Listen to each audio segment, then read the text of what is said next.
Bonjour et bienvenue à tout le monde aujourd'hui sur Rain or Shine. On est en juillet, donc on est un peu en mode ralenti.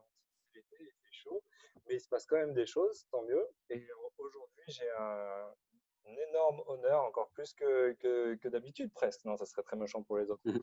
Mais en tout cas, c'est vraiment, vraiment chouette d'avoir plusieurs personnes en même temps aussi, d'avoir une conversation à plusieurs et surtout des gens qui ont des savoir-faire différents mais complémentaires. Et aujourd'hui, c'est vraiment le cas.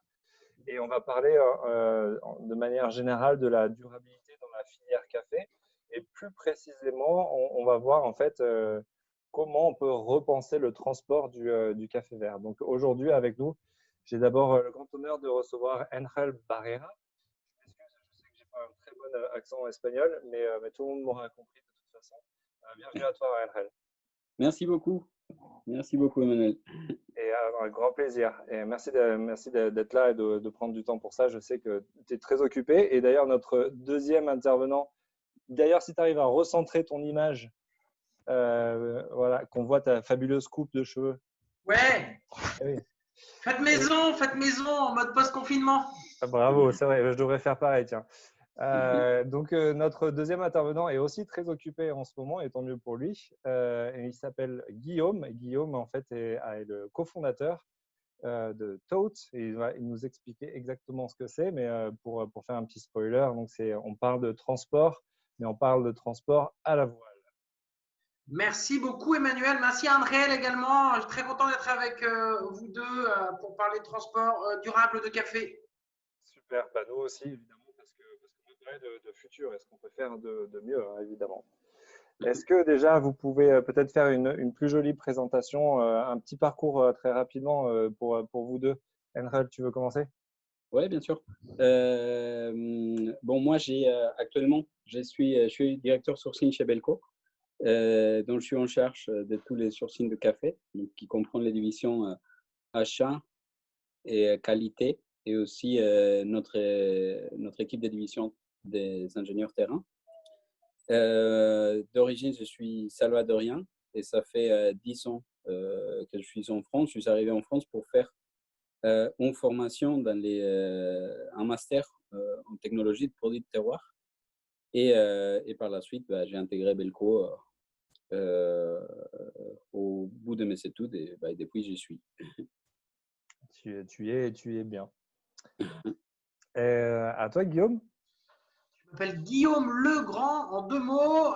Je suis à Douarnenez en même temps que Tao Transport à la voile. Je suis cofondateur avec Diana Messar, qui elle est d'origine colombienne, qui n'est pas là maintenant, mais qu'on va peut-être croiser rapidement en quelques minutes. On fait donc du transport de marchandises à la voile chez Taut. On a commencé en 2011. On exploite des voiliers, on affrète des voiliers existants, des voiliers de travail, qui peuvent sembler être un voyage dans le temps. Est-ce que c'est vers le passé ou est-ce que c'est vers le futur? Évidemment, on regarde vers le futur, vers un vent qui est une énergie propulsive très abondante, aujourd'hui très prédictible au large et qui nous permet de transporter de grosses quantités de marchandises sur les océans, sur de longues distances. Le café est évidemment la marchandise reine, la marchandise la plus noble qui constitue nos routes, la route des alizés, la route de l'Amérique du Sud, la route de l'Afrique. Et donc, j'ai hâte de pouvoir vous en parler un peu plus de ce qu'on a mis en place avec Belco. C'est parfait. Alors, peut-être qu'on va. Donc, Guillaume va devoir nous quitter pendant l'heure. Donc, on va parler vraiment précisément de ce projet que vous avez monté finalement tous les deux entre Belco et Toth. Par où on commence en fait? Est-ce que quelqu'un peut déjà faire le constat en fait? Pourquoi est-ce qu'on pense à faire autre chose que ce qui existe déjà? Et- Bah, je, ouais. je rebondis, Emmanuel. Dans un monde décarboné, auquel on est obligé aujourd'hui et de façon urgente de penser, est-ce que ce sera un monde où tout devrait être relocalisé? Alors, quand on parle du Doliprane, de nos t-shirts ou d'autres choses, on peut dire oui. Mais est-ce qu'on se privera de boire du café? Est-ce qu'on se privera de ce plaisir-là? Et est-ce qu'on pourra faire pousser du café dans nos jardins? Certainement, la réponse est non. Le café, comme le cacao, comme d'autres produits, viendront de loin et continueront de venir de loin. Donc, il est urgent de mettre en pratique un sourcing, un transport qui sera drastiquement décarboné, qui s'émancipera des hydrocarbures pour pouvoir transporter des centaines, des milliers de tonnes de café vert depuis les zones de production du café. Ça n'est pas un monde lointain de demain, des grands concepts, etc. C'est bien au contraire quelque chose dont la responsabilité nous est de mettre en opération dès aujourd'hui. D'où l'idée, nous, de transporter du café. Alors, la news, qui n'en est pas une, mais qui va devenir tout à fait concrète pour peut-être certaines personnes qui nous verront plus tard, c'est que Belco, aujourd'hui, a un lot de café, plus de 10 tonnes, qui sont venus de Colombie sur un navire qui s'appelle De Galante et qui sont venus donc de façon complètement décarbonée. Donc nous, on est aujourd'hui les mains sur les boutes à bord des navires à transporter des cafés. Donc Santa Marta, un café de la Sierra Nevada, un terroir tout à fait extraordinaire. Et on le certifie. Donc nous, la grosse question est de dire le transport, vous savez qu'on parle d'externalité environnementale. Une usine qui pollue la rivière à côté d'elle ne paye pas tous les dégâts que les gens en amont subissent du fait de sa pollution. On peut penser que le CO2 qu'on va émettre aujourd'hui, finalement, nos arrière-petits-enfants n'ont pas de moyens de nous facturer ces externalités que personne ne nous facture. Donc, le transport, si on l'analyse aujourd'hui, c'est 100 000 porte-conteneurs qui sont très fréquents, très rapides, très fiables, très peu chers. C'est de l'ordre d'un conteneur de 25 tonnes, de 1 000 euros peut-être, sur la Colombie, peut-être 2 000 euros. Mais donc, c'est un coût de l'ordre d'un centième de centime, d'un dixième de centime d'euro sur le paquet de café. Et puis, finalement, tout le monde s'en fout. Un paquet de café, ça vient de loin, dans une sorte de miracle énergétique. Et regardons ailleurs comment il est venu, sur quel porte-conteneur, avec quel marin, avec quel fuel. On n'a pas les moyens de le savoir. On est tous des payeurs finaux. Et on ne peut pas, comme avec un label bio, un label équitable, choisir un transport différent. Et bien nous, grâce à Belco, s'asseyant sur les épaules des géants, n'est-ce pas, on fournit un protocole de labellisation unitairement en fonction des… alors je remercie Garance qui m'a apporté, qui s'appelle Anemos. Anemos, c'est donc le nom… alors voilà le… Je t'en ai envoyé, Angel, d'ailleurs, on les a reçus hier.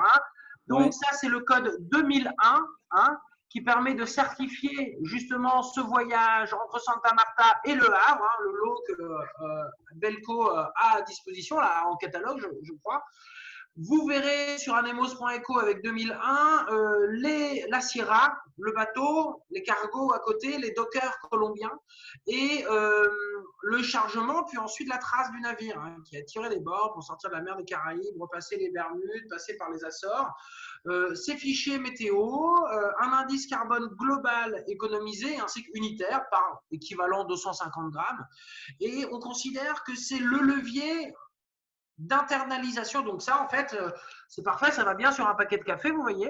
Donc on fournit le journal de bord, on fournit un outil de transparence technique, maritime, nautique, humaine, le portrait du capitaine. C'est important, notamment pas l'âge du capitaine, mais le portrait du capitaine en tout cas, des marins qui ont été derrière ça, jusqu'au docker au Havre, donc sous une autre latitude chez nous, qui décharge avec donc un calcul carbone qui est documenté. Et donc on est aussi sur une façon de pratiquer la mer et la navigation, y compris les grands voiliers existants aujourd'hui, qui est différente, qui est sans moteur. On allume le moteur 5 minutes pour sortir du port et en fonction d'une fenêtre météo qui nous permet de nous éloigner de la côte rapidement.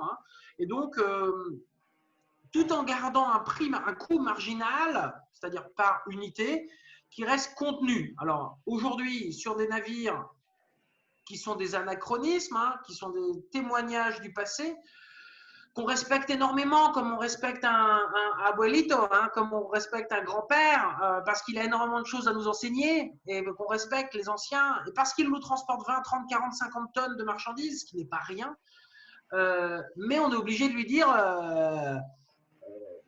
que le PP ne marche pas très vite, que le vieux gréement n'avance pas très vite, charge peu, dérive un peu, etc. Et que quand on voit des navires de 200, 300, 400 mètres transportant 10, 15, 20, presque 20 000 tonnes, 20 000 containers, inimaginable à ceux qui n'ont pas vu un porte-conteneur, la taille que ça a, hein, la hauteur, la largeur, etc. C'est monstrueux, c'est gigant, c'est le gigantisme incarné. Nous, on est finalement évidemment petits et donc on le fait. Hein, et donc, on a cette habitude de faire les choses. J'ai rencontré Ankel, Alexandre Bélanger il y a déjà plusieurs années, également parce que nous, on avait commencé notre toute petite activité en transportant des produits, en faisant du négoce. Donc voilà, je peux parler un peu de café pour en avoir moi-même acheté en République dominicaine, en Colombie, au Mexique, en petite quantité, de façon généraliste, hein, si on parle comme un médecin, hein, c'est-à-dire de façon, hein, je sais à peu près de quoi on parle. Je suis évidemment beaucoup moins spécialiste qu'André et ses collègues, mais ceci dit, je sais quand même de quoi on parle un peu, surtout autour de la logistique, mais aussi de la production, voilà, de l'intérêt qu'il y a, puis pour avoir moi-même acheté et vendu un peu de café avant, sur nos bateaux, toujours. Donc ça, c'est de là où on vient, c'est ce qu'on fait aujourd'hui, et c'est surtout, Emmanuel, je continue, hein, mais c'est surtout ce sur quoi, là, on se projette, ce qu'on est en train de faire actuellement.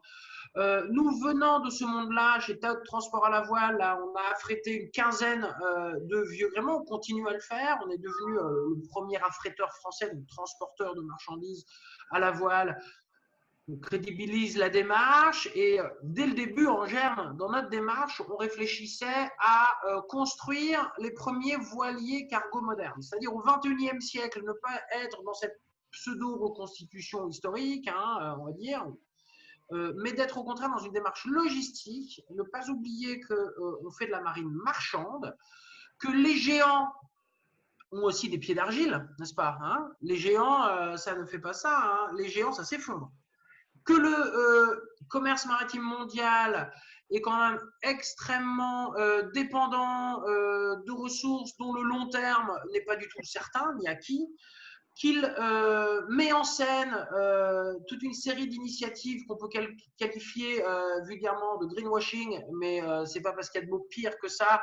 Ils n'ont pas véritablement de carburant alternatif. Ils ont parfois des pis-aller, hein, des solutions qui sont meilleures que des médicaments qui sont meilleurs que le mal. Et surtout pour naviguer moi-même, avoir une approche de la mer, hein, quand on est au milieu de l'océan, on ne peut pas tricher en fait. On ne peut pas se brancher à un câble avec des éoliennes. On ne peut pas faire de la méthanisation. La mer ne pardonne pas. Hein, et encore une fois, le vent est abondant au large. On le prédit très bien. Depuis 10-15 ans, on a des technologies de communication, de routage, de prévision qui fait que le mythe de Magellan dans le Pacifique avec le scorbut, 100 jours pour traverser, ça n'existe pas. On n'est plus dans la pétole, on avance vite, on n'est plus dans la tempête non plus, on les évite, on reste suffisamment loin. Et la voile n'est pas une croyance dans la voile en tant que romantisme de ce qu'est la voile au XXIe siècle, mais bien, on est aussi dépositaire de ces projections-là, de ce romantisme, évidemment, parce qu'on ne peut pas s'empêcher, ça va de soi.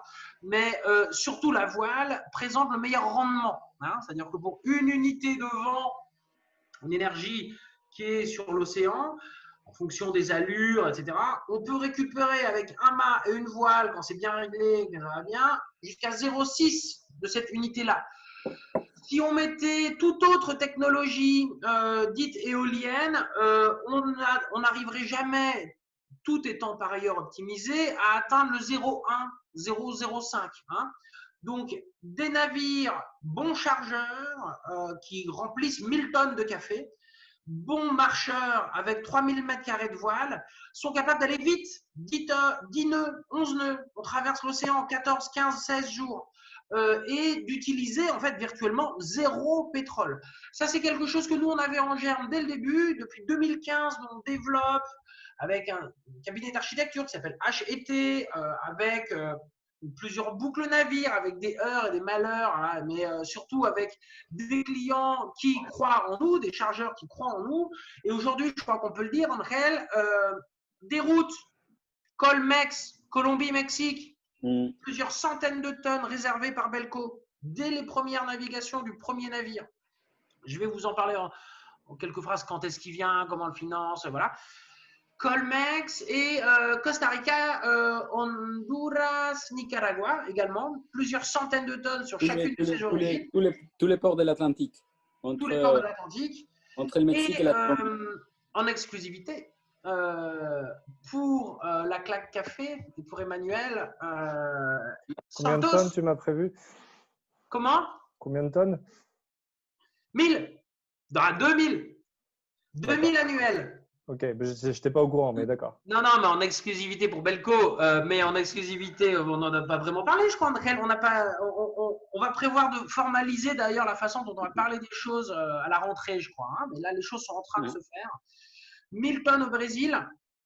Donc, c'est une navigation qui, pour nous force un peu à nous transcender. Hein. Il y a la zone de convergence intertropicale dont on entend parfois parler comme étant le poteau noir. Hein, au niveau de l'équateur. Et donc, on y va, on charge, on remplit et on revient. Et moi qui suis un grand lecteur d'Henri de Montfred, je suis très touché par ça. Djibouti pour la sortie d'Éthiopie. Bonjour, il y a quelqu'un qui nous rejoint? Non, il y a Emmanuel qui est là aussi, Emmanuel Diaz. Mais en fait, je pense que le son si Emmanuel, tu peux enlever le son comme ça. Et donc, on a. Non, je me disais que c'était peut-être CMA-CGM qui arrivait pour nous écouter. Non, mais. 1000 tonnes également à Djibouti en tant que port de sortie du pays originel, hein, n'est-ce pas, avec un café extraordinaire, de ce que j'en sais, qui est l'objet en plus de production en agroforesterie. Qui est un café éthiopien. Donc nous, on descend d'Éthiopie, des hauts plateaux, par la seule route qui mène à Djibouti. Nous, on sort et donc on enquille la mer Rouge, qui est donc une zone de navigation où il y a du vent. Hein. Ça ne marche pas tout à fait pareil que dans un grand océan. Et on passe par Suez pour revenir ensuite au Havre. Donc ça, pour le compte de Belco, on va être sur Colombie, Mexique, Amérique centrale, Brésil et Éthiopie. Donc c'est quelque chose qui est super pour nous, qui est hyper motivant, qui va nous demander des exploits, et c'est ce qu'on va faire, qui va nous demander plusieurs navires, et qui va nous permettre d'économiser par navire, pour vous donner un ordre d'idée, de l'ordre de 15 à 20 000 tonnes de CO2 par an. Hein. Et donc chacun de ces cafés-là sera labellisé, aura le droit d'utiliser la marque collective de certification, donc le label Anemos. Belco, qui n'est pas torréfacteur, qui vend du café vert, lui va proposer son café extraordinaire et sait très bien valoriser ces cafés extraordinaires pour toutes les raisons des terroirs, des origines, des valorisations localement qu'ils ont et dont André parlera évidemment bien mieux que moi. Et nous, on va proposer à Belco et donc à ses clients d'utiliser, alors ça c'est le 2001, donc ça c'est celui de l'année 2020, notre premier café de 2020, pas probablement le seul. Et donc, on va incrémenter ainsi des numéros de voyage qui vous permettront d'embarquer dans une expérience, on va dire, immersive. Hein. Vous vous retrouvez là, vous pouvez la regarder. Hein. Je ne veux pas trop vendre le numéro parce qu'il faudra quand même acheter les cafés. Hein. Attention, avec les étiquettes dessus. Hein. Mais bref, c'est pour les connaisseurs, on est là entre nous, n'est-ce pas? L'idée est, vous allez vous retrouver avec les photos des dauphins à bord du navire, au milieu de l'océan. On prend des riz, c'est-à-dire on réduit la surface de toile parce qu'il y a du vent qui forcit, etc. Donc c'est quelque chose qui est important pour nous et donc surtout, on passe de cette phase artisanale, on va dire, à une phase d'un point de vue transport, nous, c'est industriel. Hein. C'est quand même quelque chose qui doit être hyper optimal d'un point de vue logistique, douanier, administratif, d'un point de vue chargement. Comment vous chargez 1000 tonnes en 5 heures sur un voilier de 70 mètres? C'est un sujet un peu d'ingénieur. Hein. Et donc, c'est à ça qu'on est en train, enfin d'architecte naval en l'occurrence, c'est à ça on est en train de résoudre toutes ces questions-là. Hein.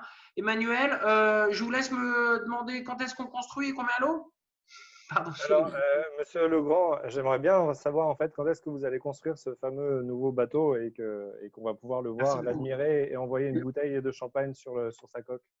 Mais c'est ça, on pourrait même parler d'autres marchandises que le café, même si ça n'intéresse pas en premier lieu les gens ici, mais on a d'autres clients sur d'autres marchandises, d'autres routes, hein, c'est normal, hein, le bateau ne va pas tout le temps sur les mêmes routes. On lance l'appel à projet à mi-juillet, on choisit le chantier fin septembre et donc on pose la quille, donc on commence la construction à la fin de l'année, hein, pour une mise à l'eau fin 2021. Grande fête alors, fin 2021. Donc un début d'exploitation commerciale en 2022, hein, parce qu'on a une phase de test, de fiabilisation, etc., les affaires maritimes, les classifications, etc. Est-ce que vous êtes le seul à avoir ce type de projet de construction de nouveaux bateaux pour le cargo à la voile? Bah, à ce que je sache, oui, mais peut-être que je ne sais pas tout. D'accord, non, mais je me Non, demandais si c'était vraiment comme une espèce Non, non, non, non, de non, il y a d'autres. Non, nouvelle je vague. charrie. Évidemment, on a plein d'amis, collègues qui sont, alors, tantôt des armateurs de vieux gréements, hein, ou tantôt de purs porteurs de projets de solutions technologiques pseudo-armatoriales, disant à l'avenir, nos bateaux feront cette taille-là, seront, voilà. Donc, nous, on est un peu dans les deux mondes, avec la volonté d'être véritablement, de faire, d'être des faiseux, de se confronter à la réalité des taux de fret, hein, du coût du transport, des douanes, des dockers, de la question de la valeur, hein, parce qu'il y a la valeur avec le label, mais aussi avec des trucs de certificat d'énergie, enfin de la façon dont on peut véritablement s'inscrire dans la réalité. Et un navire 78 mètres, 50 hors tout, hein, 67 mètres de coque, avec des mâts de 60 mètres, tout acier, des voiles de 700 mètres carrés, on sait que ces technologies existent aujourd'hui. On n'est pas en train de dire le futur, c'est des technologies X, Y, Z, et nous, on va justement développer un concept, venez avec nous, parce qu'on considère que c'est une C'est stratégie de réalisable. 10 œufs. Et nous, on n'est pas des 10 œufs, on va des faiseux, donc on va mettre à l'eau. Donc, il y a des écosystèmes d'un côté du spectre, très vieux gréement, et on y reste, et c'est très bien comme ça, il faut que ça reste petit, et d'autres qui sont très marmare, marine marchande, c'est-à-dire assez verticaux dans leur approche. Je leur dis parfois pour les charriers qui font pas de la marine marchande, mais ils font de la marine technologique. Euh, avec des allégations, vous googlez, vous verrez qu'il y a plein de projets de voiliers cargo qui doivent être bientôt mis à l'eau. Depuis assez longtemps, ils doivent être bientôt mis à l'eau. Donc, en ça, c'est pour ça que je riais tout à l'heure en disant qu'on n'a pas de concurrents ou des amis ou voilà. Donc, il y a des projets, on n'est pas tout seul. Ça champignonne d'un peu partout. Hein. On est dans une sorte de soupe fondamentale où plein de choses existent. Il y a plein de. Ah, ben voilà Diana. Je vais parler de Diana, la colombiana, la cofondatrice. Elle me dit non, je ne voulais pas apparaître. Viens, viens, viens montrer ton beau sourire. Je suis en ligne sur Emmanuel, la claque. Dis-nous où on est. Alors, Shine, salut! Allez, bienvenue. Et merci d'être là quand même et c'est bien de voir l'équipe au complet. Donc, elle vient du pays qui fait le meilleur café du monde. C'est bien connu, Angel. En toute objectivité. On va pas se battre aujourd'hui comme ça. objectivité. Ouais. Non, non, mais Donc voilà, hein, grosso modo, on part sur 4 navires dans un premier temps, ce qui nous permet déjà d'avoir des économies d'échelle, hein, parce qu'on va avoir des sister ships, hein, donc des bateaux qui sont voilà, qui nous permet aussi d'avoir une certaine fréquence. Hein. On sait qu'il y a plusieurs saisons qu'il faut respecter. Nous, à notre niveau, c'est la saison des vents dominants. Hein, pour aller en Colombie, il faut partir entre de France, enfin de France métropolitaine. Il faut partir entre octobre-novembre et mars-avril, hein, pour charger là-bas entre décembre et mai-juin. Pourquoi? Parce qu'il y a au niveau du 10e parallèle nord un vent que tout le monde connaît qui s'appelle l'Alizé, qui est établi à 25 nœuds, 20-25 nœuds de nord-est pendant ces 7 mois et qui est une providentielle pour nous, hein, qui est ça, qui est notre moteur. Et donc, on va chercher ce vent-là, ce qui nous permet de faire un cap plein ouest à 13-14 nœuds de moyenne pendant 10 jours et d'arriver directement à Santa Marta. Hein. Et ensuite, Ça, c'est la première saisonnalité. C'est nous, c'est nos vents dont on a besoin. Hein, ça va dépendre des routes. On ne va pas en Atlantique Nord au mois de décembre parce que c'est la tempête et on y va plutôt en été. On ne va pas en mer Caraïbe au mois d'août, septembre parce qu'il y a des cyclones. Hein, on ne va pas dans les zones des cyclones, par exemple.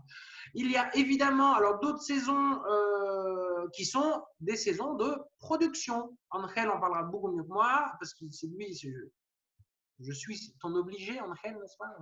On est à ton service. On va se rendre disponible avec le bateau quand le café a été récolté, quand il a été séché, quand il a été conditionné, quand il a pu descendre au port. Hein, le Colombie, le Mexique ne se récolte pas tout à fait à la même saison que le Costa Rica, Nicaragua, Honduras, par exemple.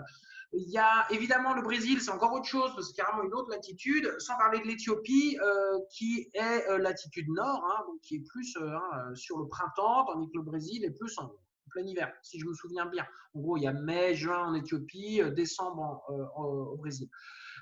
Et une autre, enfin, c'est moins pertinent dans notre cas, mais j'en parle tout de suite. On a vers l'ouest et vers New York des contrats sur du cognac et sur des vins, par exemple. Donc là, c'est des clients qui vont vouloir qu'on amène les produits en fonction d'une saison commerciale. Hein, c'est une saison commerciale. Il faut que les produits peuvent être mis sur le marché, pas forcément à 6 mois avant d'être vendus, mais qu'ils arrivent au bon moment, que ça corresponde à un bon. Nous, on est en train d'articuler tout ça et ça correspond, ça marche assez bien en fait. Ça marche assez bien parce que c'est normal. Ça a toujours été fait pour ça en fait. En fait, si tu veux, il y a beaucoup de choses. Tu vois, je dirais que pour revenir un peu à la question des vases, tu vois que tu disais, tu demandais, Emmanuel, quand est-ce qu'on a commencé nos discussions avec Guillaume et avec toi, on a commencé il y a très très longtemps, je dirais il y a 5-6 ans minimum. C'est ça. Et en fait, si tu vois, à l'époque, il y avait différentes contraintes. Comme il a dit, toi, la première, c'est la quantité, le tonnage. Donc, comme il a dit, tu vois, c'est des petits bateaux qui amènent des petits bateaux pour être des voiliers cargo. Et en deuxième, c'était aussi les coûts. Combien ça coûtait de l'amener, que pour nous, c'était, on va dire, non négligeable. Et depuis cette année, depuis les confinements à peu près, Guillaume, ça date déjà de l'année dernière, quand Guillaume nous a présenté déjà son projet des voiliers cargo qui vont être construits. Et pourquoi je dis pour les confinements, c'est envers les confinements à peu près qu'on a signé nos LOI. C'est ça. Des letters of intention, donc des lettres d'intention. Et à partir de là, en fait, déjà, ces 2 premières contraintes dont j'ai parlé, on était déjà dépassé par tote, hein, c'est le tonnage, hein, c'est-à-dire on peut amener, comme il est dit, 1200 tonnes à la fois. On a un temps qui est plus que correct. En fait, ils font, tu me diras, je me trompe, Guillaume, mais on a un mois l'aller-retour. Europe, Amérique, Europe, Afrique. Ça, grosso modo, ouais. Grosso modo, donc c'est assez bien. Et surtout, on est sur 14 jours sur un Le Havre Santa Marta. On aura peut-être une escale rapide dans les petites Antilles, Pointe-à-Pitre. Et donc, on organise tout pour que l'escale soit la plus courte possible. Hein. On aimerait bien parfois rester plus longtemps, mais et donc on va faire 16 et 16. Hein. On va être sur du 32-33 jours. Ouais, et donc en fait, si nous, là, on dépassait ça, on se sent déjà de se dire, on peut avancer ensemble. Et c'est là, en fait, on discutait le jour avec Guillaume et aussi avec notre équipe ici en interne de logistique, qu'on devra commencer à penser à d'autres choses ou à d'autres défis qu'on va voir dans l'avenir. Parce qu'on monte quand même un chantier qui va être important pour nous parce que tu vois, Alexandre Bélanger, qui vous connaissez, qui est le directeur général de Belco, il dit toujours, en fait, faire 100 tonnes, faire 10 tonnes, c'est faire de l'image. Dès que tu commences quand on fait une action que tu fais, ça commence à représenter un pourcentage important de ton activité, ça, c'est déjà s'engager. Donc, en fait, d'ici vers 2025, on estime qu'on aura au moins 50% de nos carburants transportés à la voile. Et en fait, ce qui est rigolo, tu vois, c'est qu'on a commencé des discussions aussi avec Guillaume pour différentes choses, tu vois, parce que la première, c'est qu'il me disait, il me parlait de la route. Donc, justement, tu vas partir Les Havres, New York, après descendre Mexique, Veracruz, jusqu'à Santa Marta. Et il me disait, mais tu n'as qu'à faire tous les cafés d'ici. Et je disais, non, mais tu sais, on fait aussi d'autres origines qui sont assez importantes. Et c'est là qu'on a commencé à parler aussi de faire d'autres routes. Donc, en fait, on commencerait, comme il le disait, tu vois, déjà, tu imagines les défis de demander à tous les fournisseurs en Amérique centrale qui habituellement embarquent par les Pacifiques de devoir concentrer sur l'Atlantique. Tu vois, par exemple, Nicaragua, bah, ça va pas partir de Colinto, ça va partir de Limón. Salvador, ça ne va pas partir d'Acajutla, il va falloir qu'ils partent probablement de Guatemala. Donc, en fait, c'est des petits défis comme ça qui commencent aussi. Bah, c'est un voilier cargo qui n'amènera pas des containers. Donc, en fait, il va falloir que les cafés soient mis en palette. Donc, déjà, ça amène une complexité. Donc, pour nous, ça va être quand même des projets assez conséquents. Et la première des choses, c'était de définir cette première route. Et surtout, tu vois, ce qui c'est marrant, c'est qu'après, je dis à Guillaume, si on doit faire d'autres origines et qui puissent PC et représenter pour nous, c'est l'Éthiopie et c'est qui part des Djibouti et c'est le Brésil qui part des Santos. Mais en fait, ce qui c'est marrant, c'est que j'ai dit ça à Guillaume à 20h. À 7h du matin, il avait déjà des estimations de temps et comme il les fera. Donc, c'est assez rigolo. Et en fait, c'est un horizon, comme il a dit, à 2022 à commencer, mais tu vois, ça sera. Ce qu'on appelle l'urgence climatique. Concrètement, là, oui, effectivement. Et effectivement, c'est demain, hein, finalement, 2022. Donc, ça va vite être mis en place, en fait. C'est ça qui est assez impressionnant. Ouais. Donc, d'ailleurs, en fait, en comparaison, en fait, si tu fais un aller simple en 16 jours, en comparaison avec un porte-conteneur, fait ça en quoi? En 2 jours? 3 jours, c'est ça? Il va le faire en 10, 11.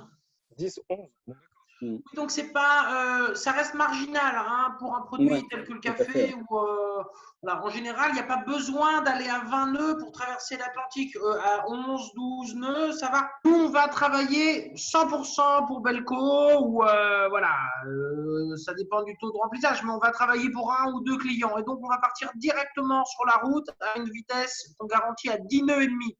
Hein, les porte-conteneurs aujourd'hui vont typiquement à 16 nœuds. C'est la différence entre 16 jours et 10 jours, grosso modo. Ce qu'il faut savoir, c'est que le porte-conteneur, en fait, qui transporte 15 000 conteneurs, dont 2 pour Belco, admettons, sur un enlèvement particulier, et ben en fait, il va aller escaler dans tout un tas d'autres ports. Il va probablement transborder son conteneur à Miami ou que sais-je, il va devoir aller toucher Rotterdam d'abord parce que c'est Hambourg hein, qui a une grande place de café. Le conteneur sera peut-être transbordé là, boum, et puis il reviendra au Havre où c'est le principe des transitaires, hein, où il sera déchargé, où il reviendra à la réalité des terriens, entre guillemets.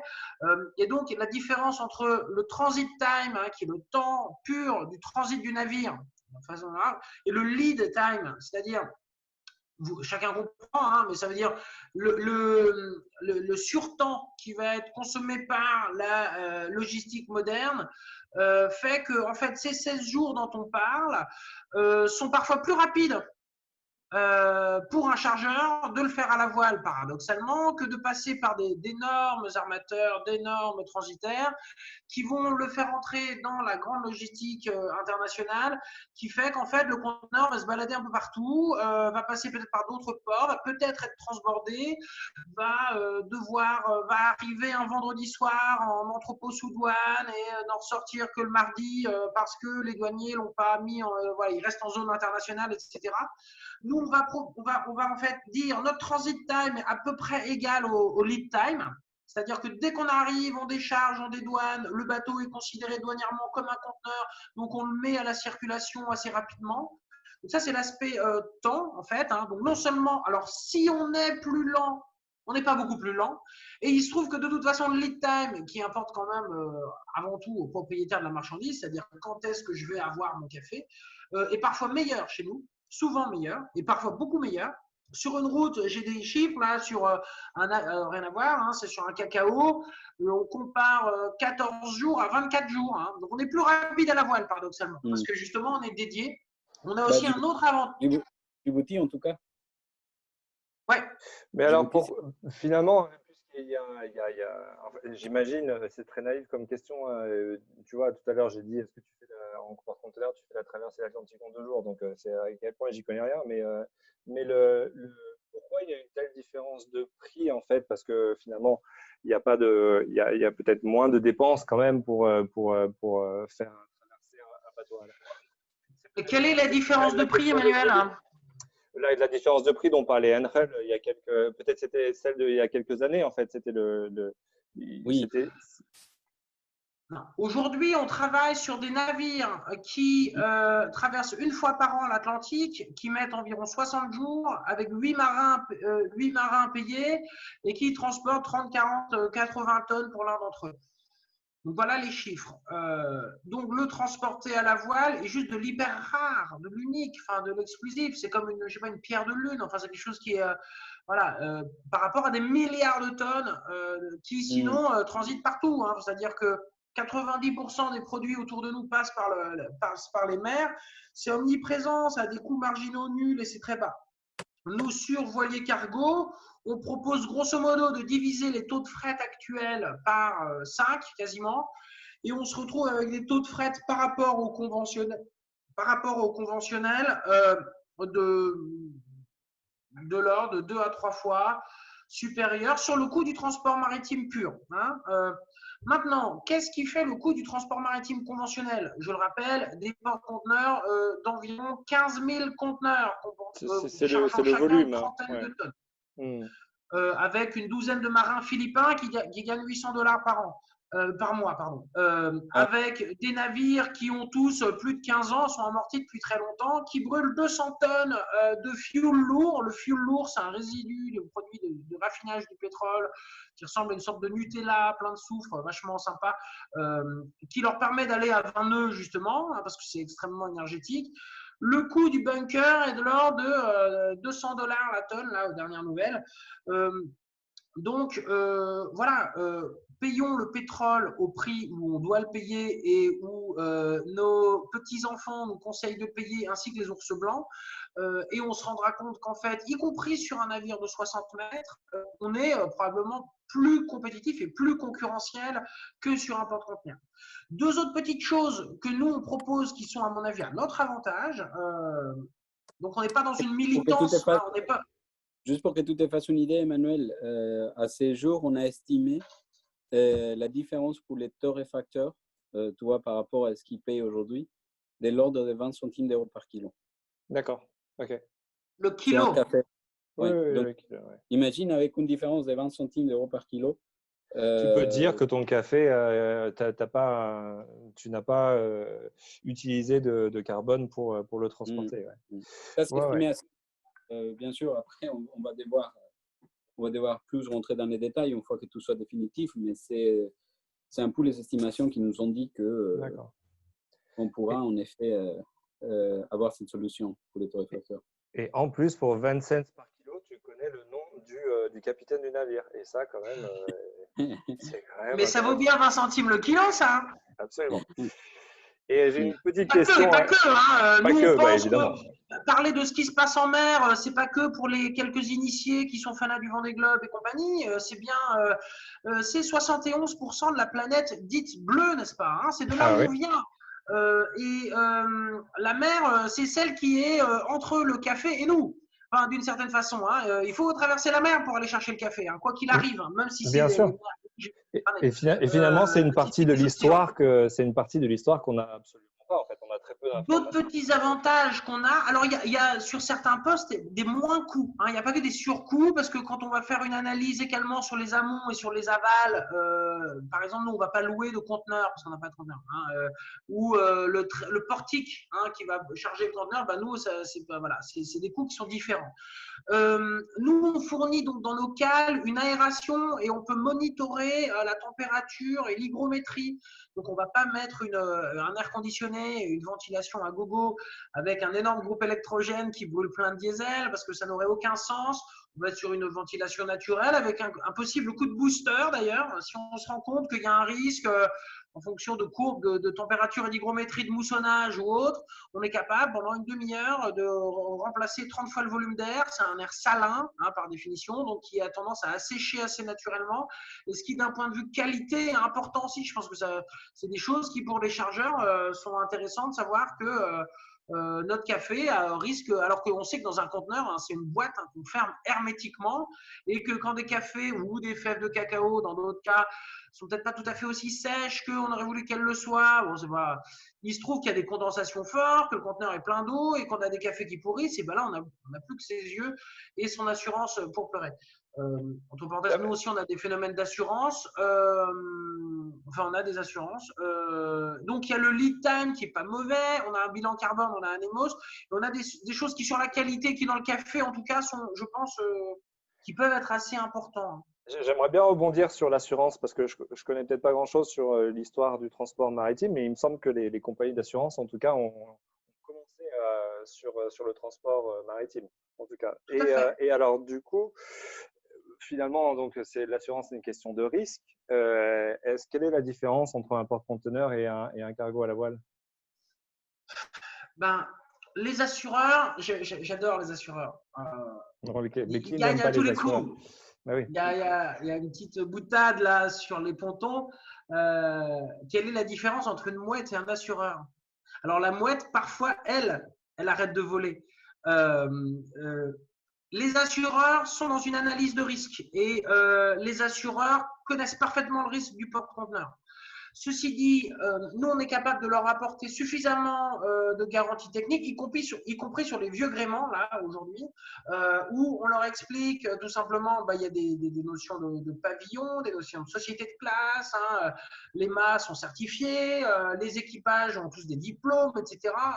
Donc, il y a des grilles de risques. Et aujourd'hui, quelqu'un qui veut transporter avec nous des produits, on est capable de lui dire, on a une RC, une responsabilité civile, c'est-à-dire si ton produit tue quelqu'un, on ne pourra pas se retourner contre toi. Ton produit a lui-même une ERC et il a l'avarie. L'avarie, c'est il est cassé, endommagé, ou éventuellement il est moussonné gravement par notre faute, donc pour un café, ou alors il est fermenté, refermenté, etc.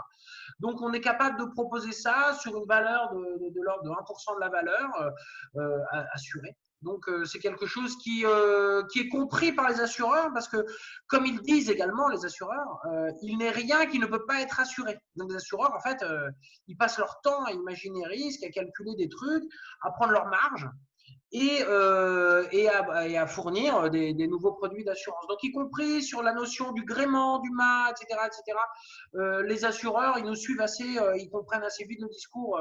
Voilà, ils ont quand même un peu de compétences, ils sont quand même un peu câblés sur le maritime, puisqu'effectivement, la notion même d'assurance vient du transport maritime à la base. C'est ça. C'est là où ça a été créé. De même qu'à la notion de finance, d'une certaine façon. Exact. Alors, je pense que tu dois Exactement, Emmanuel. Merci infiniment. Merci à toi. Je vous embrasse tous. Merci beaucoup de m'avoir accepté à votre table. C'est passionnant. On a appris beaucoup, en fait. C'était parfait. Je pense qu'on aurait pu te laisser parler pendant 3 heures en plus. Bah, je suis désolé. J'espère que je ne vous ai pas filé la migraine. Ça va? Ça va. Plus que ça, quand même. On s'en refait une quand vous voulez. On fait un suivi si tu veux, Emmanuel. Avec plaisir. C'est génial, ça. Absolument. Tu nous préviens quand tu as quelque chose à raconter. Je file. Bonne journée. Allez. Ciao. Merci. Ciao. Voilà. Bah, très intéressant. Et en fait, alors, je ne sais pas si après on va parler plus spécifiquement de la filière, enfin plus largement de la filière café vert. Mais peut-être que tu as une information. J'avais une autre question par rapport à cette certification ANEMOS. Qu'est-ce qu'elle représente? Elle est faite par qui? Qui peut la rejoindre? Est-ce qu'il y a un site internet où on peut, c'est ça? Oui, Comment tout à fait. fonctionne? C'est un certificat qu'ils ont réussi à avoir, tu vois, une certification reconnue, si je ne me trompe pas, à niveau européen. D'accord. Voire plus. Mais en tout cas, c'est un certificat reconnu. une certification que tu peux utiliser sur ton produit, tu vois, quoi qu'il soit, qui Ouais. est transporté, par voie maritime à la voile. D'accord, ok. Donc Donc, finalement, vous pouvez proposer à vos clients à qui vendez le café vert qui a été transporté à la voile d'apposer ce les sticker. certificats justement, donc en fait, si tu veux, là, il parlait de 10 tonnes qu'on a commencé avec son petit bateau. Hein, c'est encore C'est pas le les gros grands projet. projets, les gros chantiers, ça viendra. Mais là, c'est 10 tonnes de café du nord de la Colombie. Pourquoi du nord de la Colombie? Tu vois, parce que c'est simple. Comme il disait qu'il cherche à Santa Marta. Habituellement, les ports de Santa Marta, c'est beaucoup moins utilisé pour les cafés.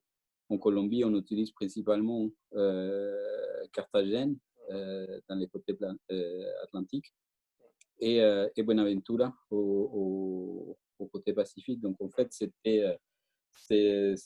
principalement dû à ça qu'on a commencé avec un café de cette région. Mais comme je disais, tu vois, pour nous, c'est tout un chantier à monter pour faire évoluer ça. Tu vois, déjà, il n'y a pas tous les fournisseurs au début, tu vois, qui, quand tu leur dis, ça ne sera pas en conteneur, ça sera sur palette. Comme il est dit, en fait, tu vois, c'est des bateaux que pour ce qui coûte également d'être sous les docks d'un port, il faut qu'ils passent vite, qu'ils chargent, etc. Donc, en fait, c'est une logistique qui est assez important à gérer. Et tu vois, là, en Colombie, par exemple, il y a toujours des contrôles sous les containers avant d'embarquer. Là, il va falloir centraliser sur le port du Nord, à Santa Marta. Et donc, ça veut dire, tu vois, qu'il faut que tous les gens acceptent. Parce que on est d'accord, c'est complètement nouveau en fait. Il y a rien qui est vraiment en place pour dire, ben, en fait, juste je rajoute ça, j'ai du café. Comme c'est quelque chose qui n'est pas encore Non, vraiment non, d'actualité. ouais. En fait, il faut qu'il vienne dans un port Mm. des marchandises Mm. habituelles, qu'il passe, tu vois, qu'il soit chargé. Et après, tu vois, bah, il y a des pays habituellement en Amérique centrale qui embarquent par les côtés pacifiques, tu vois, donc de leur dire, tu vois, par exemple, Salvador, tu vois, partir de Guatemala, Nicaragua, même si c'est un pays qui est en côte dans l'Atlantique, il reste assez vierge en général comme Mm. région. Donc en fait, il faut que ça parte vers Limon, les ports de Mhm. Limon au Costa Rica. Toi, même Mexique, Guillaume, au début, il voulait pas qu'il soit à Veracruz. Toi, il préfère qu'il soit, je ne me rappelle plus les ports, mais c'est un port dans le Quintana Roo, à côté de Cancun. Il préfère qu'il soit par là, certainement, toi, pour Des des raisons. questions de facilité, ouais. Ouais, justement, tu vois, après, nous, quand on a commencé à discuter également sur d'autres ports, tu vois, parce qu'au début, bah, t'imagines, comme il me disait, non, mais t'as qu'à tout faire de ces pays-là. Je dis, non, non, mais tu sais, on apporte aussi d'autres pays, et pour nous, c'est aussi important. Et c'est Mhm. là qu'on a commencé à parler des Santos. Santos, c'était un port qui lui faisait relativement peur, bah, parce que c'est plus loin aussi non, je ne sais pas si c'est plus loin tout à fait, mais en tout cas, ça amenait une complexité pour lui Mhm. de faire. Mais tu vois, finalement, il dit, bah, on peut les faire parce qu'on est, quelque part, on est les premiers à demander ces routes. Mhm. Ces routes. Et pareil pour Djibouti. Et tu vois, Djibouti, avec tout ce qu'il représente, comme il le disait, tu vois, techniquement, c'est des ports qui sont beaucoup plus compliqués. En Mhm. plus, tu vois, quand tu parlais de côté assurance, effectivement, Mhm. c'est des ports qui sont moins sécurisants aussi, Mhm. piratage, je ne sais pas si on dit comme ça, Mhm. euh, d'un côté, mais en tout cas, beaucoup, beaucoup de choses. Tu vois, et nous, on sait qu'on se met dans un chantier qui va être aussi important, tu vois, parce que ça représente beaucoup de choses. Tu vois, quand tu embarques un conteneur, tu sais que tu vas payer 20 tonnes. Mhm. Du coup, étalé sur plusieurs conteneurs, sur plusieurs navires, sur plusieurs mois. Là, on parle, tu vois, qu'à terme, en 3 voyage des bateaux, on pourra concentrer pas loin de 50% de notre volume. Mais il y aura une question de stockage sur place un peu différent aussi alors. Un peu différent et aussi des finances, tu vois, parce que Ouais. c'est-à-dire que c'est 1000 tonnes que tu payes d'un coup. Au lieu de payer 18, 19 comme on fait à ces jours. Donc en Ouais. fait, c'est beaucoup de choses. Après, tu vois, nous, on a toujours été, on a toujours voulu suivre les projets des Guillaume pour différentes raisons. Tu vois, la première, c'est que d'une façon un peu anecdotique, il est originaire de la ville d'où est la grand-mère d'Alexandre. Ah oui, d'accord. Déjà, tu vois, donc c'est rigolo. Après, tu sais, nous, on a toujours soutenu aussi les industries locales.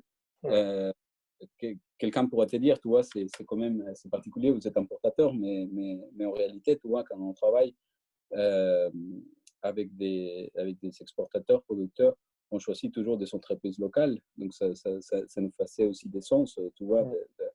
d'avoir quelque part une entreprise française qui Un investit. savoir-faire français. Bah, au Ouais, niveau navigateur, en France, on se débrouille pas trop mal, quoi, au final. Donc, s'il y a ouais. des projets tels que Tote et qui sont déjà, bah, qui ont une expérience, en fait. C'est pas comme si Mm. c'était une start-up qui Non, justement, et tu avait vois, sur et en fait, je le disais, tu vois, au début, quand on commençait à discuter avec lui, tu vois, c'était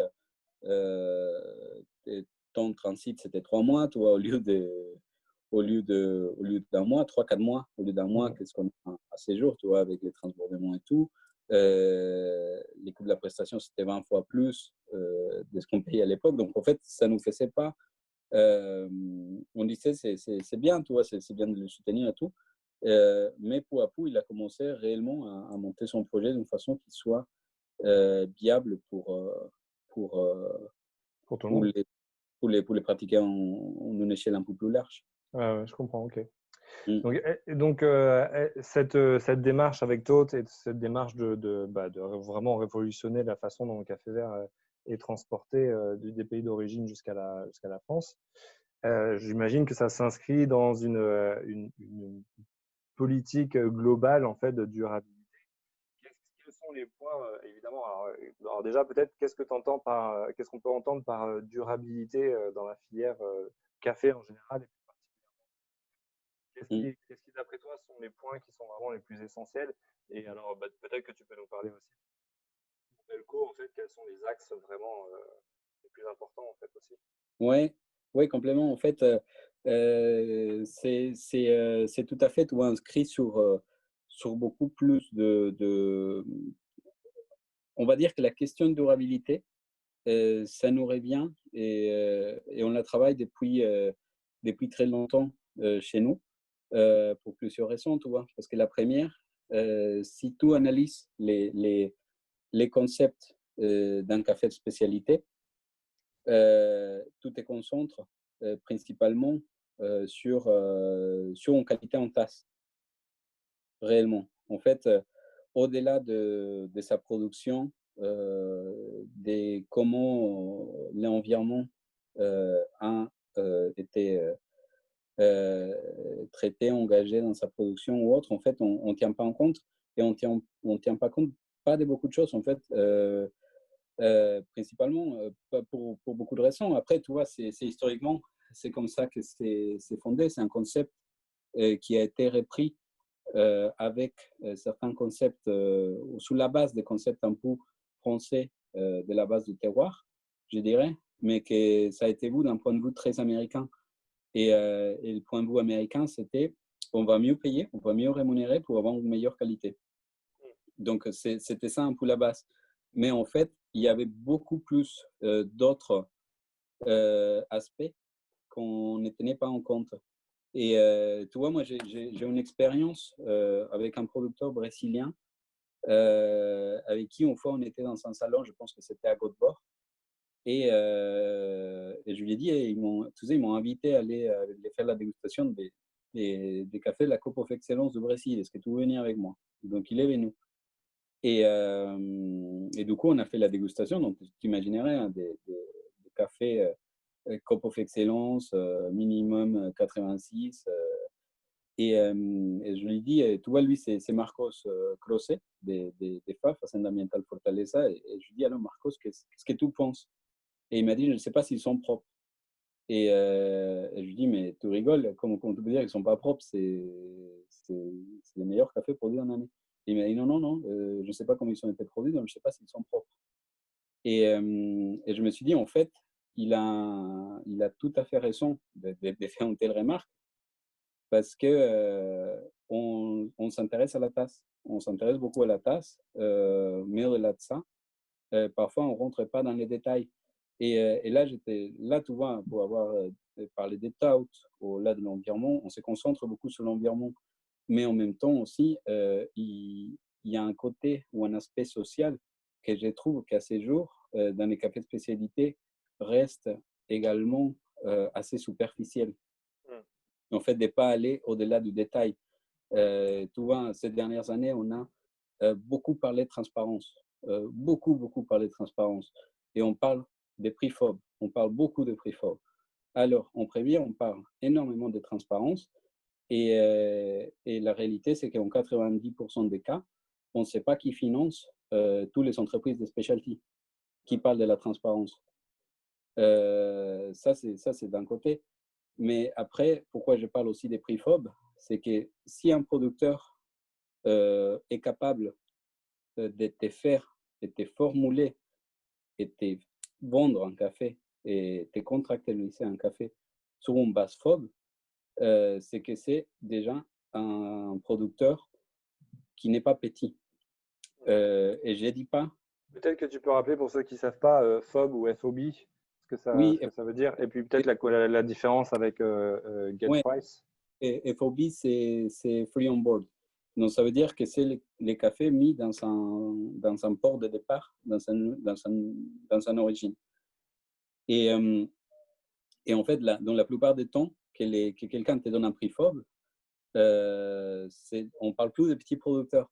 Donc, pourquoi j'ai dit ça? Je ne dis pas que c'est bien ou mauvais qu'il y a des grands producteurs, mais ce que j'ai dit, c'est qu'habituellement, on se base sur un indicateur qui est loin d'être entendu ou même connu par certains producteurs qui sont réellement marginaux ou réellement petits. Et tu vois pourquoi ça a développé aussi de cette façon. Encore, on revient à un concept assez américain. C'est que les États-Unis, pourquoi est-ce qu'ils sont beaucoup plus des relations, je dirais, avec ces concepts, c'est parce que leur gros de business de specialty, ça fait avec des producteurs latino-américains qui, dans la plupart des cas, avaient des estates, donc des fermes qui étaient capables d'exporter, et ils parlaient en prix FOB. Mais la réalité, c'est que quand tu vas parler aux petites associations colombiennes ou à un petit producteur en Honduras, ils vont être loin de pouvoir te dire qu'est-ce qui est un prix FOB. Même, tu vois, au Costa Rica, ils ne parlent pas en FOB, les producteurs, ils parlent c'est un concept un peu étrange qui s'appelle RIELES. Donc, ça dépend. Donc, en fait, on a, nous, commencé à se poser la question de dire, OK, c'est quoi un café durable? Et surtout, tu vois, je pense qu'on est là, on est en train de créer plutôt un index de durabilité. Un index de durabilité qui va parler, en fait, qui va être basé, ou on va dire, oui, basé sur des concepts pondérés, mais différentes typologies de concepts qui puissent être pondérés pour à la fin te donner un index de durabilité. Comme un score de tasse, mais en fait, on parle que de durabilité. Et ça peut être un peu tout, tu vois, on a de quoi on va parler, tu vois, on peut parler des modèles d'agriculture, on peut parler de la rémunération, que ce soit en FOB ou en Farm Gate Price.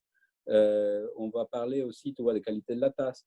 On va parler si les cafés et les principales revenus ou pas des producteurs, tu vois, parce que, tu vois, c'est un truc tout bête, mais les cafés les plus chers payés au monde, la plupart du temps, ça vient de Panama. Et en fait, c'est des producteurs, c'est des Américains parfois qui sont à la retraite, qui en enferment aux États-Unis, tu vois. Donc, OK, c'est cool de payer ces prix-là, mais en fait, c'est un produit de luxe qui ne représente pas du tout la filière. Donc ça peut être un autre. Tu vois, on va voir la traçabilité, après sur l'identité des cafés, son procès, son séchage, son analyse physique, aussi quelle est sa couverture en arbre, tu vois, qui est une chose assez importante. Tu vois, j'étais dans un conversatoire avec Envolver, qui est une association justement qui traite des sujets d'agroforesterie, et où il nous disait, tu vois, que quand les cafés, les chiffres qu'ils avaient, quand les cafés avaient été commencé à être produits d'une façon extensive, ils avaient environ 70% des cafés sous sombrage et 30% sous soleil. Quand les cafés a commencé à être produits d'une façon extensive, à ces jours, la réalité, il nous disait, c'est que les cafés sous soleil est prêt d'être à 70%. Ouais. Donc, je pense qu'il parlait 67, tu vois. Un chiffre dans ce sens-là. Donc, ça veut dire que cette image, tu vois, des cafés qui est une grande montagne et qu'encore tous les grands multinationales utilisent pour vendre les cafés, ça reste une image assez, Rare. oui, assez rare, tu vois, et presque anecdotique. Finalement, on s'en rend compte, hein, j'ai envie de dire, parce que par rapport à toi, évidemment, le peu de voyages que j'ai pu faire, finalement, en fait, des cafés sous ombrage, il faut les chercher. Hein, enfin, mais Ah oui, bah, c'est sûr. Et en fait, et tu vois, c'est tout bête, tu vois, mais il y a des pays comme la Colombie, tu vois, que ça a été, suite à le problème des roues, ils se sont dit, on enlève tout. Il y a d'autres pays, tu vois, comme par exemple, on parle beaucoup de Costa Rica comme être un pays éco-responsable, ce qui est le cas, tu vois, sur beaucoup de choses. Tu vois, par exemple, c'est le seul pays qui interdit l'utilisation de l'eau pour la fermentation et autres, mais c'est un pays aussi qui produit entièrement sous soleil. Et que quand tu regardes les fermes au Costa Rica, ça ressemble plus à Brésil qu'une autre chose parce qu'ils sont répliqués un peu l'expérience brésilienne. Bien en ayant aussi à côté, tu vois, la forêt qui va avec et tout. Mais n'empêche, c'est quelque chose qu'on voit. Donc, en fait, si tu veux, on a cette idée de pouvoir créer un index de durabilité pour nos cafés parce qu'en fait, si tu veux, comment on réfléchit ou comment on se les dit, des discours dans les cafés, que ce soit industriel ou specialty, des discours, on a beaucoup. Donc, en fait, je pense qu'au bout d'un moment, c'est plutôt de montrer la réalité, de montrer ce que tout le monde, tu vois, parce que chez Belco, on vend des cafés de Brésil qui sont produits sur le soleil. Mais tu vois, demain, on pourra dire au torréfacteur, tu es en train d'acheter ça. Est-ce que, tu vois, comme Guillaume le disait aujourd'hui, tu vois, ma fille, quand elle était petite, elle m'appelait papa, maman avion, tu vois, parce que moi, j'étais la maman, et je me dis, tu vois, juste, j'aimerais qu'un jour, elle pourrait se dire, bah, mon père, en fait, il travaillait pour plus que faire un profit et aller acheter des cafés sous soleil, tu vois, j'espérais qu'elle aille pas ça en tête. Donc, je pense et on pense, hein, c'est ce qu'on essayera, en fait, d'être plus transparent, mais réellement, globalement, tu vois, sur l'ensemble. Et tu vois, sous la route, on se rencontre avec des aspects qu'on ne voit pas du tout. Tu vois, là, on va lancer on est en train, c'est un autre projet, de faire un catalogue des sacs faits en denim recyclé. En denim, ok. En denim recyclé pour nos producteurs d'Amérique centrale. D'accord. En tout cas, donc tu vois, c'est une société qui s'appelle The New Denim Project au Guatemala. Okay. Pardon, c'est... Dans ton coude, par contre, hein, c'est comme ça qu'il faut tousser. Oui, c'est ça. Là, je suis tout seul, au moins. Mais, ouais, c'est une société qui faisait des sacs, qui avait une industrie textile au Guatemala, tu vois, et qui de plus en plus, elle a eu du mal à concurrencer un peu les sociétés asiatiques. Et ils se sont dit, qu'est-ce qu'on va faire, tu vois, et ils se sont dit, bah, on va commencer à utiliser des produits recyclés. Donc, dans nos courants, ils sont faits de denim. Là, maintenant, ils se mettent sur tout type de vêtements. Et tu vois, ils sont au Guatemala et j'ai discuté avec elle et je lui disais, mais pourquoi tu es venu avec cette idée? Il m'a dit, t'imagines, au Guatemala, il m'a dit, il y a 17 millions de tonnes de vêtements qui rentrent par an. Dans le Guatemala. dans le Guatemala, et Mm. des vêtements qui ne sont pas neufs. Ah oui, c'est ça, ouais. Mm. Donc, de la revente des vêtements. Ouais. Donc, imagine toute la matière première qu'on a. Mm. Et figure-toi qu'encore ces sacs-là sont à peu près vendus au double qu'un sac de jute qui vient d'Inde. Ouais, ouais, c'est ça qui est toujours dingue. Ouais. Mm. Donc, en fait, les sacs-là, t'imagines, en fait, on fait la production des jutes en Mm. Inde, Mm. principalement, tu vois, parce Mm. qu'après, les produits de la jute, mais tu vois, on ne sait pas comment c'est produit. Mais en Inde, en tout cas, on fait de la production des jutes, en fait, tu sais, Mm. pour faire des sacs qu'après vont partir en Amérique centrale pour Mm. on s'achète du café. Donc, en fait, c'est Mm. beaucoup de non-France.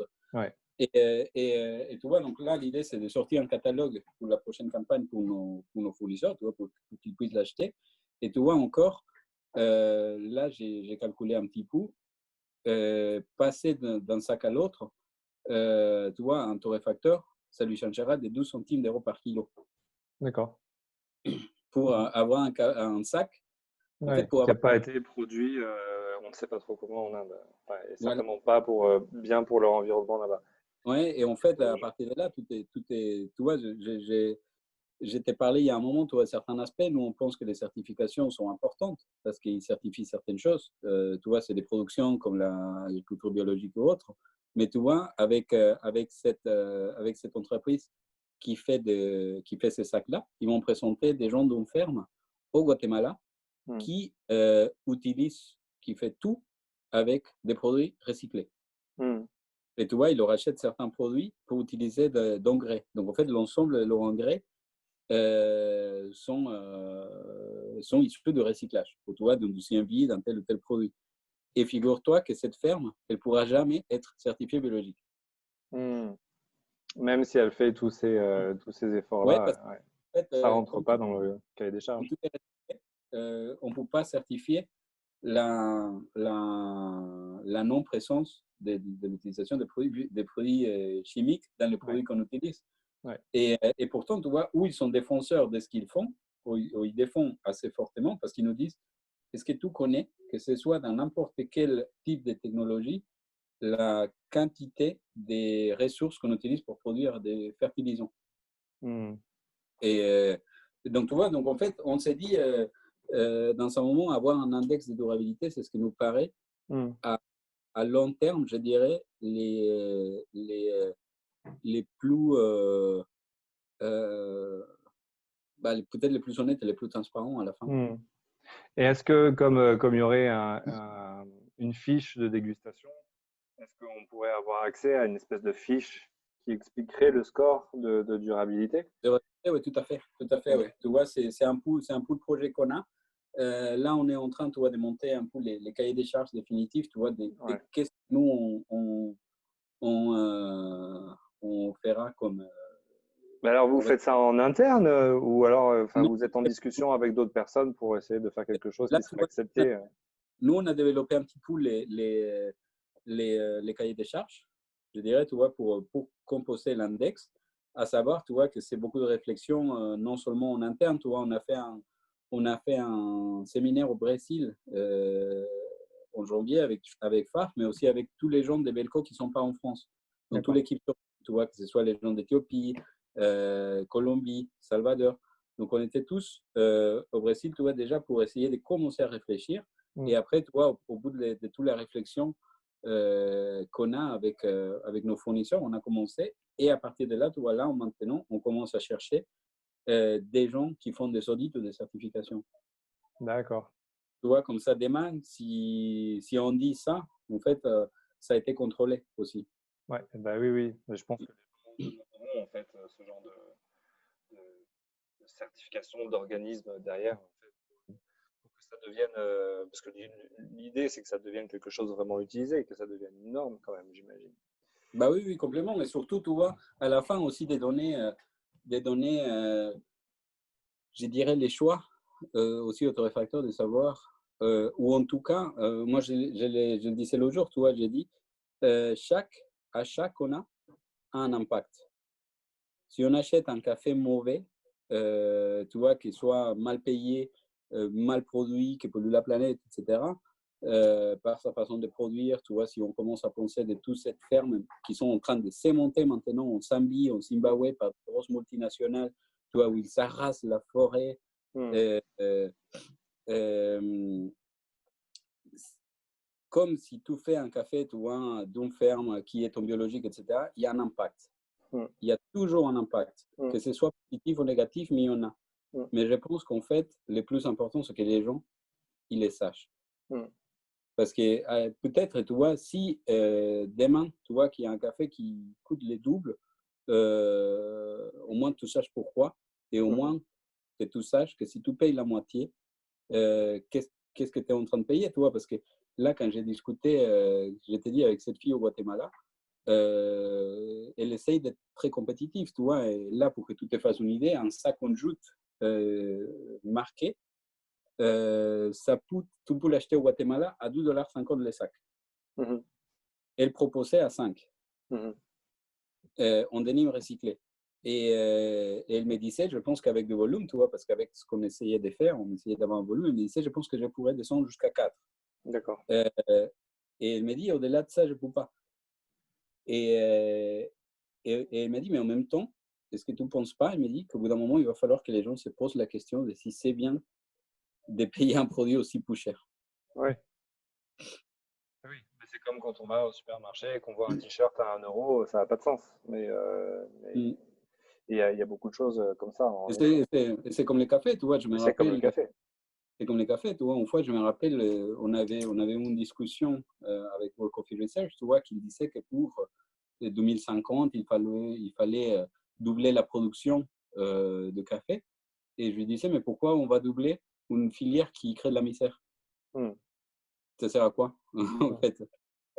Ça sert, tu vois, que ici en France, on arrive à boire 10 fois 10 cafés par jour si on le souhaite, tu vois. Ça sera peut-être mieux qu'on boit 3, mais qu'on sache qu'ils sont bien produits et bien rémunérés, tu vois, ça se trouve.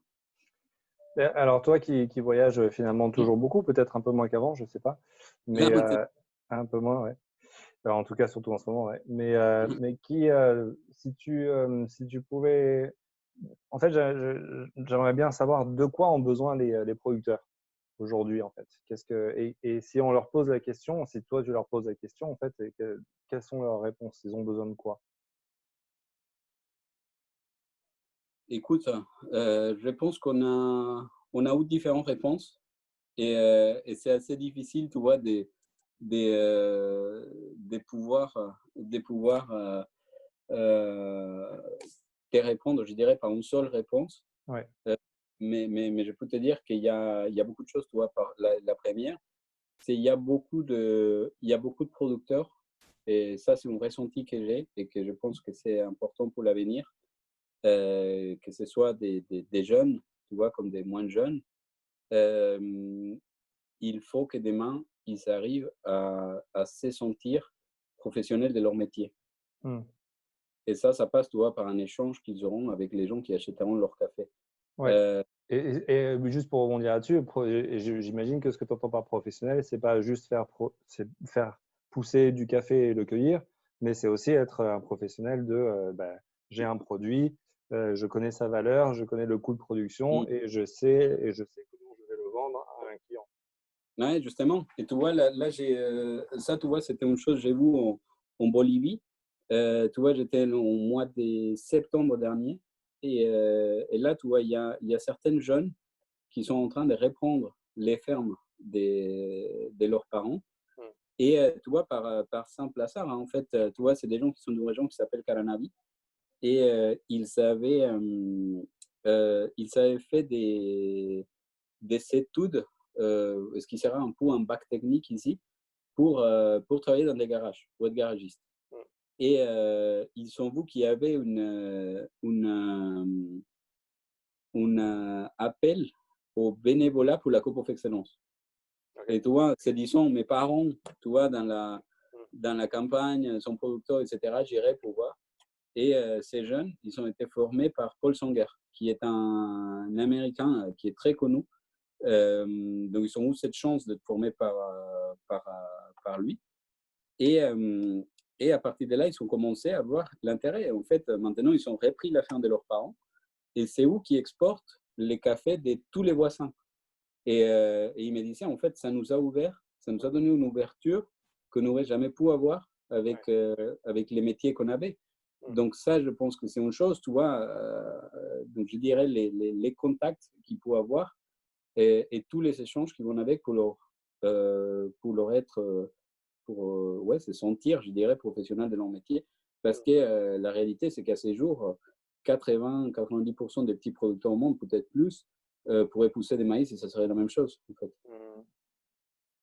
Donc ça, je pense que c'est important, tu vois. À partir de là, il y a beaucoup de choses, hein, tu vois. Il y a des rémunérations qui soient plus correctes.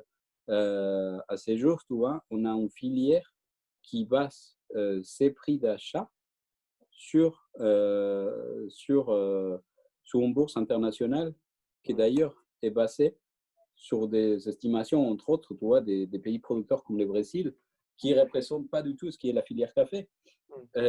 Parce que, tu vois, on parle d'un pays où les coûts de production sont à peu près la moitié de reste. Et à partir de là, tu vois, on peut baser un prix des bourses internationales. Donc, effectivement, il y a beaucoup à faire aussi sur les côtés rémunération, sur les côtés aussi, tu vois, tout ce qui est Même dans la filière café de spécialité, en fait. Parce que donc, finalement, en fait, parce qu'on a ce prix de base qu'on peut facilement, on a une appli, on regarde où ça en est. Mais en fait, finalement, je ne connais pas le cours du marché du café de spécialité dans tel ou tel pays. Est-ce qu'il y a une manière de suivre ça d'une façon ou d'une autre? Non, en fait, tout est basé sur deux bourses. Hein. Tu as la bourse de New York qui suit juste les marchés arabica et tu as la bourse de Londres qui suit les Robusta. Il y a toujours les premiums et les choses comme ça, en fait. Il y a des différentiels que tu achètes, que tu appliques, ça peut être en qualité, tu vois, ça peut être… C'est du cas par cas, café C'est par des cas par café. cas, oui. C'est long pays, mais tu vois, on a une bourse qui est extrêmement basse. On est à peu près dans la ligne d'$1 la livre, tu vois, dans 12 € le kilo. Donc, ce qui est réellement très bas. Ah oui, là, en ce moment, oui, c'est bas. Depuis un moment. Mm. Ok. Est-ce que, alors ça fait 1h20 qu'on dit, on va peut-être pas tarder. Est-ce qu'il y a un point en particulier que tu aurais voulu aborder avant qu'on se quitte? Écoute, non, je dirais juste, tu vois, par rapport à ce qu'on parlait, tu vois, pourquoi j'ai dit et j'ai toujours, tu vois, milité sur, en fait, les détails de l'information, tu vois, d'aller vraiment en détail sur l'information, c'est aussi parfois pour réveiller, je dirais, la curiosité des torréfacteurs. Parce que c'est important. Parce que tu vois, d'un côté, on va voir l'industrie qui pense qui pense pas, en fait, qui pense au profit uniquement, mais qui pense pas sur beaucoup d'autres choses. Mais aussi, on a le monde de café de spécialité qui est de plus en plus être en train d'être, je dirais, imagé comme une société des moutons qui suivent. Donc, en fait, j'ai dit, il faut que les torréfacteurs aussi arrivent à réveiller une certaine curiosité, de savoir plus et pas juste de suivre. Parce que, tu vois, là, on a rentré dans l'Instagram massive ces dernières années. Chose qui change beaucoup maintenant, tu vois, à présent, parce qu'effectivement, tu vois, il y a beaucoup moins de voyages, beaucoup moins d'autres choses. Mais on a rentré dans une étape où en fait tout paraissait durable, tout paraissait café de spécialité, tout paraissait toi, et en fait sans aucun sens. Et c'était ça qui était en train d'être aussi dupliqué. Tu vois, c'était un peu les modèles, les exemples. Tu vois, là, par exemple, au Bolivie, je t'ai dit, avec ces jeunes qu'on a commencé à travailler, on a un projet pour leur faire maintenir des forêts dans leur ferme. Parce que, en fait, c'était des forêts, je ne sais pas si je pourrais dire qu'elles sont endémiques, mais en tout cas, c'est des forêts assez anciennes de ces régions. et en fait, il y a un consultant costaricain qui est venu par demande, tu vois, de certaines sociétés de specialty pour implanter le modèle costaricain, sauf qu'en détriment de cette forêt. Et tu vois, ouais, et du coup, tu vois, quand tu vois, ça a été ça pendant longtemps. Moi avant d'y être, je me disais, c'est quand même bizarre. On voit que des images des fermes comme si c'est le Brésil, mais en plein forêt bolivienne. Donc je me disais, c'est quand même bizarre. Et ça, tu vois, pendant longtemps, ça a été et ça l'est encore, hein, ça l'est pour une bonne partie, à être l'image de la specialty de Bolivie. Et tu vois, et les gens, tu vois, comme c'était un café qui était à la mode, bah, les gens l'achètent, c'est cool, etc. Et tout. Ça, j'étais parlé de la forêt, mais tu vois, c'est des populations natives auxquelles on a fait sortir de leur culture biologique, tu vois, juste parce qu'après, on leur vendait aussi. Et personne ne s'est posé la question, en fait, parce que c'était cool. Ouais, on ne se pose pas la question forcément de l'impact, mais pas juste de la culture, mais tout ce que ça implique autour et tout ce que ça a pu changer ce qu'il y avait à la base. Mais de manière générale, effectivement, en fait, le discours du café de spécialité n'est pas un mauvais discours. Peut-être, et là tu commences à avoir l'expérience sur les années. Est-ce que ce discours finalement n'est pas vide de sens et surtout de sens par rapport à ce qui se passe dans les pays d'origine parce qu'on ne fait que répéter un discours et on a tous envie de mettre les informations qui vont bien sur les Ah non, paquets de torréfaction. mais complément, tu vois, en fait, ça part d'une bombasse. Ça part d'une bonne base, mais en fait, est-ce que l'effet voulu existe vraiment ou est-ce que c'est pas juste déjà on se rassure soi-même, parce que finalement c'est quand même mieux de travailler dans le café de spécialité que dans l'industrie. Mais est-ce qu'on rate pas finalement on se crée de la valeur parce que finalement en mettant toutes ces informations sur ce paquet-là, on justifie aussi ce qu'on fait, son travail, son savoir-faire et le prix forcément. Mais est-ce que cette création de valeur bénéficie aussi au producteur sur place, et puis pas que le producteur, mais aussi l'environnement, ce qu'avait effectivement, ce que tu disais, les populations locales, indigènes. Au final, en fait, quel est l'impact de la filière café? Mais on ne pourra jamais dire que la filière café est je sais pas ce qu'on pense, mais c'est difficile de dire que la filière café est effectivement durable en soi, en fait, parce que ce n'est qu'une transformation d'un écosystème dans lequel le café n'existait pas. Et donc, ça dépend, tu vois, parce qu'il y a, tu vois, d'un côté, tu vas avoir des pays comme l'Éthiopie, tu vois, où en fait, le café a été tué. Mais aussi, tu vas avoir d'autres dans lesquels, en fait, il y a des écosystèmes qui ont été soit adaptés, soit complètement recréés pour avoir du café. Et dans lesquels, maintenant, c'est des systèmes d'agroforesterie, et que dans certains pays, tu vois, comme en Amérique centrale, je peux te citer les cas du Salvador, c'est la forêt caféière, c'est les derniers poumons qui restent au pays. Donc, tu vois, on pourrait pas dire, tu vois, que c'est pas mauvais non plus, mais à côté de ça, tu vois, c'est ce que je te disais, à ces jours, on est en train il y a des multinationales qui sont en train de raser toute la forêt qu'il y avait en Zambie, Zimbabwe, Sulawesi. Pourquoi, tu vois? Parce que c'est des régions qui sont un peu plus au nord. Et qu'on sait dans l'occurrence, tu vois, qu'il y aura moins de chaleur dans l'avenir. Donc, on peut maintenant, mais en fait, quelque part, c'est juste on a déjà détruit on a déjà détruit une partie de la planète, maintenant on va détruire l'autre, tu vois, c'est cette façon de penser. Là, tu vois, je dirais pas, oui, là, tu vois, j'achèterai jamais un café qui vient de là. Et ça devrait être considéré, tu vois, comme une matière première qui n'est créée que de la misère, hein, dans tous les sens. Donc en fait, pour toi, en fait, ce qui existe déjà, en fait, l'idéal, ça serait vraiment de l'amener dans la direction de l'agroforesterie.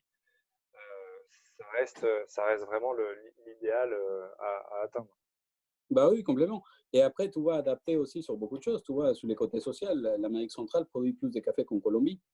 Et, et en même temps, tu vois, c'est comme c'est plein de petits pays, ils sont beaucoup plus démunis que la Colombie pour avoir une position ferme. Pas seulement, tu vois, parce que les cafés colombiens à ces jours, ont un prix plus élevé parce que c'est une politique publique de la Fédération nationale des cafeteros, qui est la Peut-être que fédération. tu peux réagir à l'actualité parce que j'ai vu que le Guatemala était sorti de l'ICO, de l'International Coffee Organization. Je ne sais pas si tu as vu ça. Est-ce que Ah, tu bah, pourrais... T'as pas vu là, ça? non, non. Ouais, c'était aujourd'hui, je crois en fait. Oui, aujourd'hui ou hier. Et parce que justement, en fait, ils se rendent compte que ils n'ont pas été assez protégés en fait et que finalement, ils veulent Ouais, mais c'est bien sûr, hein, de- mais tu vois, pourquoi tu vois, la fédération a monté les prix en Colombie? Parce qu'à la fin, tu vois, la fédération, c'est une association nationale, donc ça fait partie du gouvernement. Donc forcément, tu vois, où ils sont les plus intéressés à que les producteurs se sont contents de la situation. Quand dans des pays Mm, comme le Guatemala ou n'importe quel en Amérique centrale, ils vont juste se plaindre du marché international. Donc mm, tu vois, parce qu'il n'y a aucune force de frappe mm, dans leurs associations nationales. Tu vois, Guatemala, mm, qu'est-ce qu'il va faire à côté de ça mm. C'est ça. Mm. Mm. À suivre.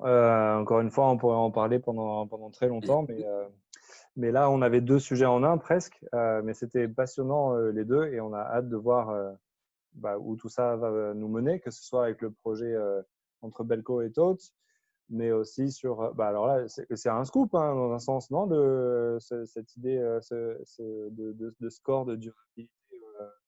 Bah oui, oui, Ils ont complètement, hein, entendu parler en tout complètement. Et, cas, en fait. ouais, Donc, et c'est marrant, tu vois, parce l'autre jour, il est sorti à la télé, Guillaume, et ils ont interviewé aussi Alexandre.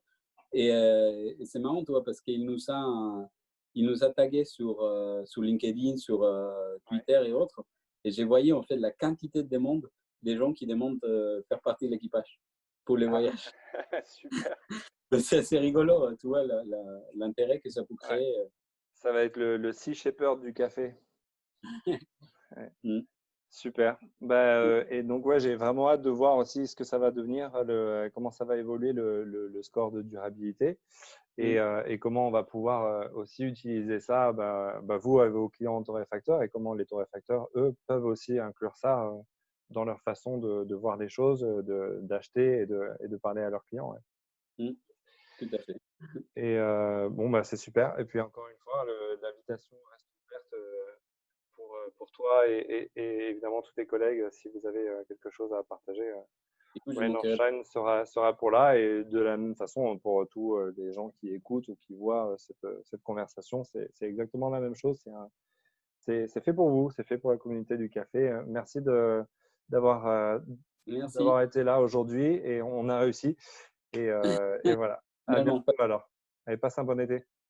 Ouais, toi aussi, merci beaucoup, Lionel. Ciao, ciao. Ciao. Au revoir tout le monde. Au revoir.